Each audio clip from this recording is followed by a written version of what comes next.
अंबरनाथमध्ये मनसेनं महावितरण कार्यालयाबाहेर स्मार्ट मीटर आणि टीव्ही फोडत आंदोलन केले।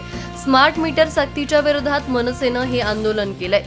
मागील 2 दिवसांपासून नागरिकांना महावितरणकडून मेसेज पाठवले जात असून 48 तासात स्मार्ट मीटर बसवलं जाणार असल्याचं सांगितलं जातंय।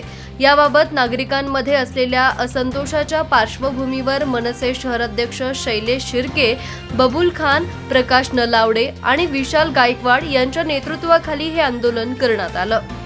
गळ्यात स्मार्ट मीटर आणि वाढीव बिलांचे फोटो घालून मनसेनं महावितरण अधिकाऱ्यांना जाब विचारला। त्यानंतर महावितरण कार्यालयाबाहेर स्मार्ट मीटर आणि टीव्ही फोडून आंदोलन केलं। यावेळी महावितरणच्या विरोधात मोठी घोषणाबाजीही करण्यात आली। नागरिकांना विश्वासात न घेता मीटर बदलण्याचा प्रयत्न केल्यास मीटर बदलायला आलेले कर्मचारी मार खातील असा थेट इशारा यावेळी मनसे शहराध्यक्ष शैलेश शिर्के आणि पदाधिकाऱ्यांनी दिलाय। स्मार्ट मीटर हे लोकांना नकोय।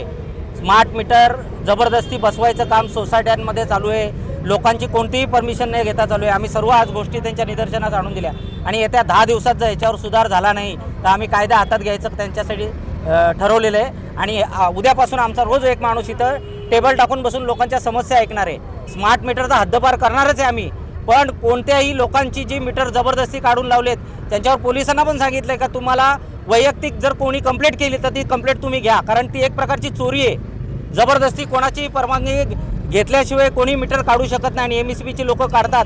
आणि असं जर निदर्शनास आणलं तर पोलिसांनी आम्हाला आता आश्वासन दिलं आहे का तुम्ही आमच्याकडे कंप्लेंट द्या, आम्ही कंप्लेंट घेऊ। ते AC मध्ये बसतात, मस्त मजा घेतात, फक्त बिलं पाहिजेत त्यांना, बिलं। लोकांच्या तक्रारी, लोकांचा त्रास हा त्यांना बघवत नाही। लोक एक दिवस सुट्टी काढतात, आज नाही उद्या या, उद्या नाही परवा या। लोकांचा किती त्रास होतो, त्यांची बिलं किती वाढली जातात, याच्याशी कोणाला सरकारला काही घेणं देणं पडलं नाही। त्याच भावना आम्ही आज लोकांच्या त्यांच्यासमोर मांडलेल्या आहेत आणि येत्या 10 दिवसात जर याच्यावर सुधार झाला नाही तर आम्ही काय करायचं ते ठरवलेलं आहे।